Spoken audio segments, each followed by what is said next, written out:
Hi, this is Skip, and we are finally finished with the 41 Chevy Pickup and the 41 Plymouth Coupe. It's been an interesting journey, to say the least.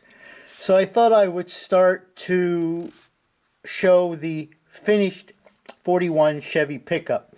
This Chevy Pickup, I chose this color scheme because I saw a picture of a Chevy Pickup of a 41 with a similar color theme on it, and I just thought it was really, really neat. I loved it from the time I saw it, and when I first bought this kit, I decided, you know what, I'm going to try to duplicate that truck that I actually saw. It was the real thing. So that's what I did. It's a gray body and bed with black fenders. I find it interesting that the running boards, even though I did it in Tamiya rubber, they still have a little bit of a shine to them. And but that's okay, because I did this truck as a showroom type truck, as it would have been coming out of the showroom in 1941. So I'm actually happy with this build. It came out, I think, really nice. It's a Revell kit. There were like no issues with it at all. It was a dream to build. I had some paint issues, but that's my problem. I am not a very good painter. I'm getting a little better as I'm doing this, but I'm not very good at it. And I did a little bit of customizing on this truck, not a whole lot, but you know, it was a good build. Like I said, I'm good with this build. The one thing I did do was I make my own license plate, and not sure if you can see it real well, but it's a 1941 truck plate from Pennsylvania, and since I live in Pennsylvania, I try to get plates from my state, and this happens to be, let me tilt this down a little bit, this happens to be a truck plate from 1941 and a Pennsylvania plate. I found that online, and then I use GIMP, which is a free photo editor very similar to Photoshop. And I increased the resolution on it only because I want to print it very small. And then I size it and I print it on my color laser. And I just glue them onto the license plate holder. And I think they look fine. They look just fine. The other thing I did on this is I made my own wooden bed for it. Now this tailgate opens, and the wooden bed I made out of balsa wood, and they are 1/4-inch strips of balsa wood, and then I use a bed kit, and I'm not sure what vendor it came from. I believe it was either Detail Master or the Model Car Garage, and they sell a bed kit, and it comes with these seam covers. So I just used the seam covers. Now that kit comes with a piece of balsa wood, flat, but it's just plain. I like the grain look. I picked these balsa wood strips specifically for the grain, because I think it looks really nice with some grain on it. So all I did was I built my own bed, and I put the strips on to show the seams, and it works out really well. I did this for the first time when I built my 34 pickup, and I have pictures of that on my website, actually that are now showing up. I just noticed today that they were not showing up, but I fixed it and they are showing up. But so anyway, it's just strips of balsa wood. If you want to see how I built this, I have some images up on my website. It's actually very easy to do the build on that. And I also made this so that it comes in and out. Very simple. Very simple to do. I build it on a small piece of cardboard, the same size as the bed, and that way I can bring it in and out, flip it around, do whatever I want. So I did that. On the engine, get the hood off of here. I didn't do a lot of modification on the engine. Let's see if I can raise this camera up again.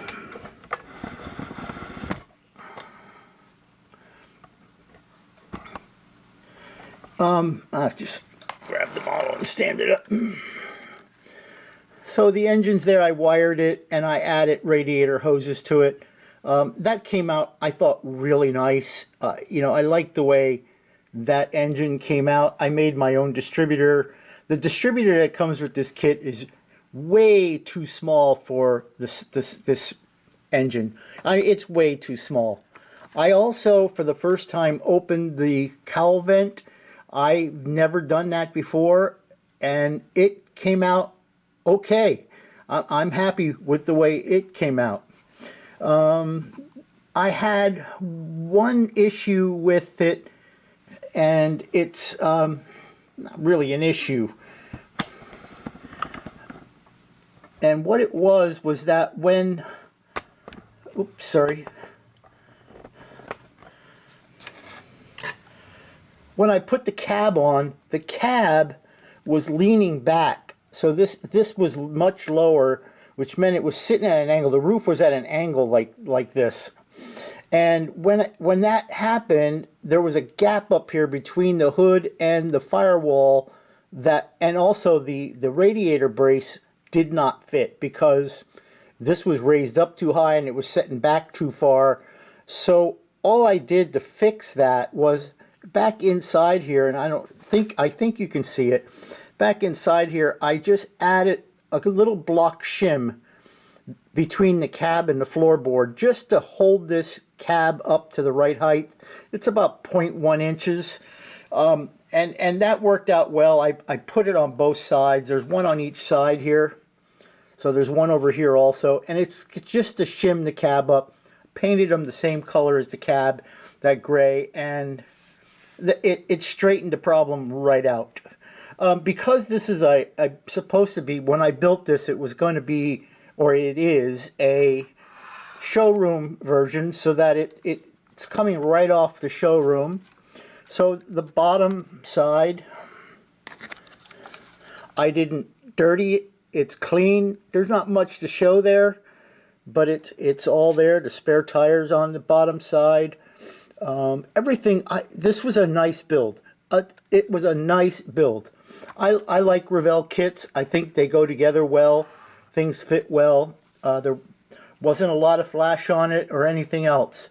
So I'm very happy with this build. I'll tell you the other thing that I was concerned with was when I put the headlights, the clear plastic on the headlight frames. The clear plastic is actually bigger than the frame, and at first I thought I was using the headlights from the 41 Plymouth, but they weren't.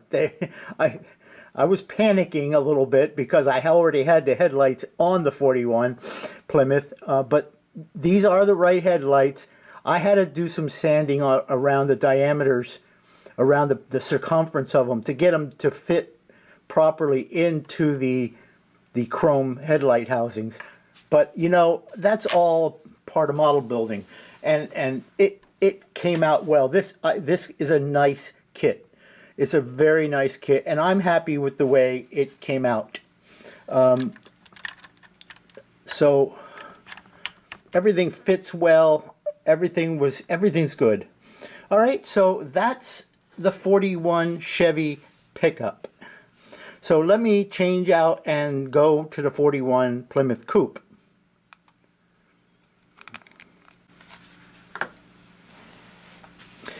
And we're back. So here's the 41 Plymouth Coupe. And this was the guy that gave me the most headache. It was a fun build, but at the same time, there was some levels of frustration that went along with this one.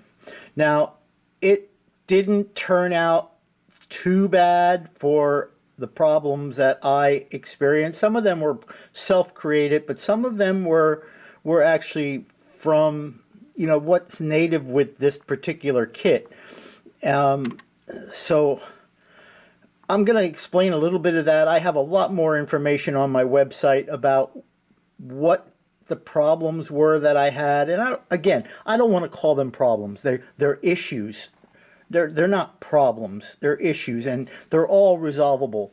So, and I'm sure there's other ways to resolve them than the way I did things.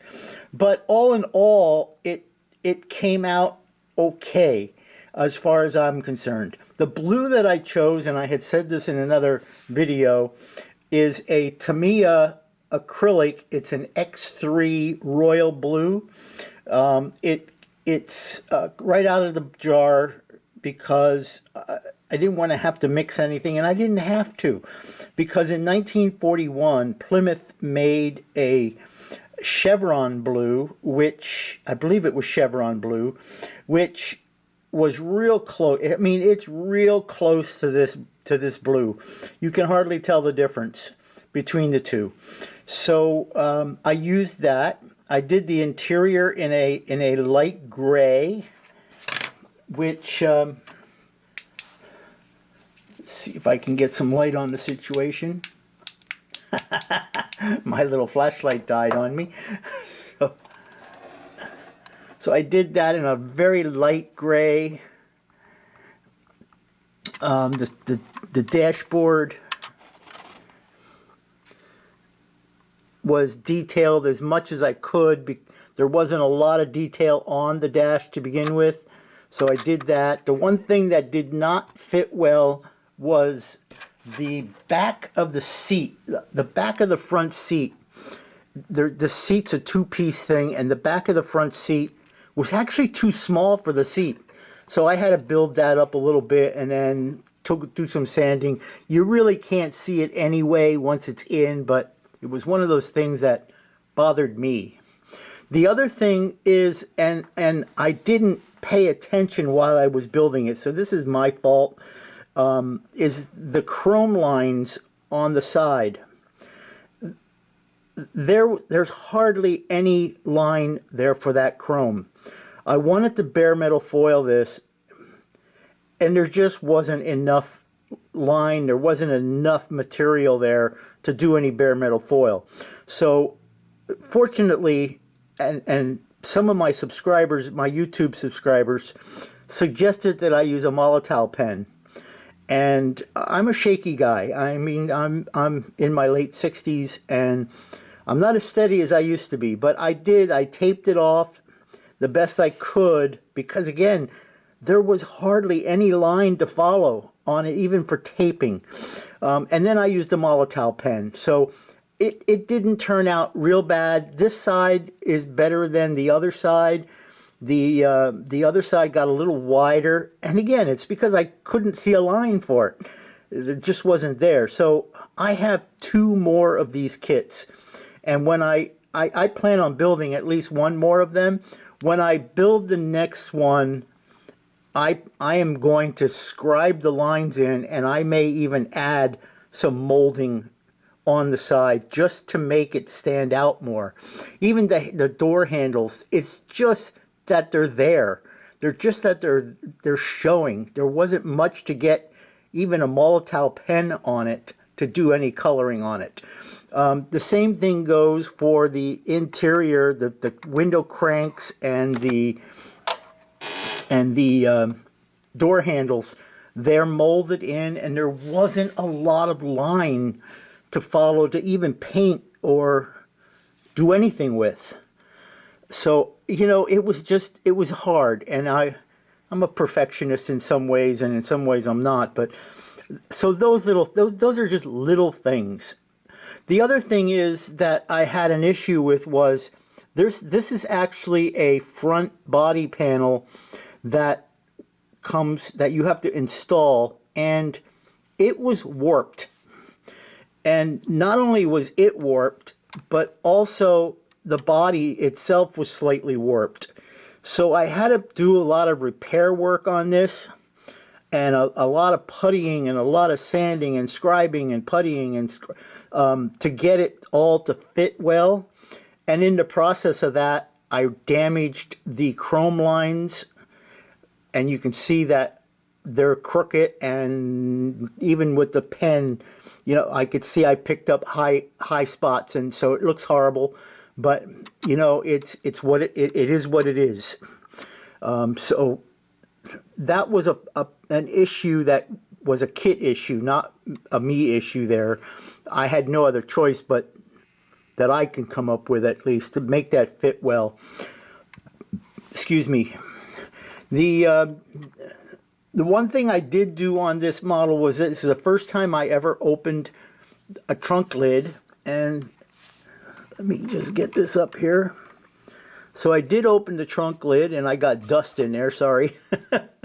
I did open the trunk lid, and I'm happy with the way that worked out. That worked out for me really, really well. I struggled with it at first, but I learned a lot how to do that. I used a mixture of what Lucas C on the Lucas C channel does, along with about 2 or 3 other channels, to get that trunk lid to work well. But I'm happy with that. I don't have anything in the trunk. It's just empty right now. And it does stay open well, and it does close well. The tail lights are not pinned. There's no location points for them. And that's okay, except that when I glued them on, as the glue set, this one rotated a little counterclockwise. It's a little crooked. I couldn't straighten it out. I didn't want to tear it off because I know it would have damaged the body paint. So I left it as is. They should be pinned, and when I build this kit again, I'm going to pin those. There's no doubt about it. I'll pin that stuff before I even do all the painting. Same with the gas cap. The gas cap had a real small faint mark on the body as to where it goes. But they didn't tell you in the instructions that you really should drill it out, because if you don't drill it out and insert this in to the body, this gas cap looks like a chrome mushroom growing out of the side of the fender, and I just thought it looked really stupid. So I drilled that out. Again, not a big issue, but again, I did it after I painted, and I'm always afraid I'm going to really damage the paint. The trunk lift, or the trunk latch out mechanism, that I did pin on because it was not very secure, just glued to the body. So that does have a pin in it. And like the truck, I found a 1941 Pennsylvania license plate to put on it, and did it the same method as I did for the pickup. The mirror, the side mirror, that already fell off a few times. It's really tiny. That should also be pinned, and the next time again I build this, that will get pinned. The wipers, the wiper blades, I just used some Molotov pen on it. They're very, very tiny. They're not really, they don't even really look to scale, and they're just barely visible in the plastic molded in. Again, next time I'll get some actual wipers. I'll sand these off, and I'll get wipers and actually put wipers on them. So this was a learning process. It's a nice kit. I don't want to be bashing this kit. I mean, talking bad about it, but you know, it does have issues. I want to tell you that I think it has issues. The engine itself, the hood fits really well. The engine itself, I did a little bit of stuff to it. I added the wiring on it, and I put radiator hoses on it. I had to use an aftermarket coil, and that came from Detail Master. That's because it's mounted back here against the firewall. So, and again, I have on my website a lot more detail. The one thing that I did have a problem with this are the side walls of inside this hood. These side walls do not fit. No matter what I did, and I thought maybe, well, I assembled things wrong. No, they don't fit. I had to do some real major modifications on these sidewalls to get them to fit properly. A lot of sanding, a lot of filing, a lot of reshaping, and again, it's part of model building. I learn a lot from that. So they fit nice now after I reworked them. So that's that. Again, this was supposed to be right out of the showroom floor. So on the bottom side, it's not real fancy. There was no dirtying it up or anything like that. I did some research as far as the bottom chassis, and it says that it's done in gray. So okay, that's what we did it in. And you know, it came out okay. It's okay. So all in all, it was a nice build. I learned a tremendous amount from it, and for me, that's what is important. I like to learn new things and how to do new things. And so that's about it on this build. I have a lot more information, again, on my website, which will be updated in a couple of days. This hood does fit really well, if I could see it properly. Anyway, so anyway, that's the build on the 41s, and I want to thank all my subscribers on YouTube, because you folks are fabulous. I loved all the suggestions, the help, the comments, the kind words. You guys, you folks are awesome. Really, you guys are awesome. And gals, just totally awesome. So I really appreciate it. I really, really do. I love the comments. I love the suggestions. I try to respond to everybody. I don't get a lot of response, a lot of comments, but the ones I do, I try to respond to all of you. So anyway, it was fun. I enjoyed it. I can tell you again, I will never do two kits at the same time ever again, because I lose focus on them, and that's not good for me, and it's not good for the models. So anyway, hey, I appreciate it. Appreciate everything. Thank you all for subscribing. I'll be starting my next build in another day or so, because I'm involved in the under 1,000 group build, and I'll be doing a 1954 Hudson Hornet. For that particular build, I'm not quite sure what I'm going to do with it yet, but that's what I'll be doing for that particular build. So again, hey, thanks a lot, and if you're not subscribed, give it a subscribe. If you liked it, give me that thumbs up and give it a like. And stick around. I'm going to have some stills after this video. So if you want to see some stills, hang around. If not, I'll see you in the next video. All right? Talk to you soon. Bye.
want to thank you all for watching.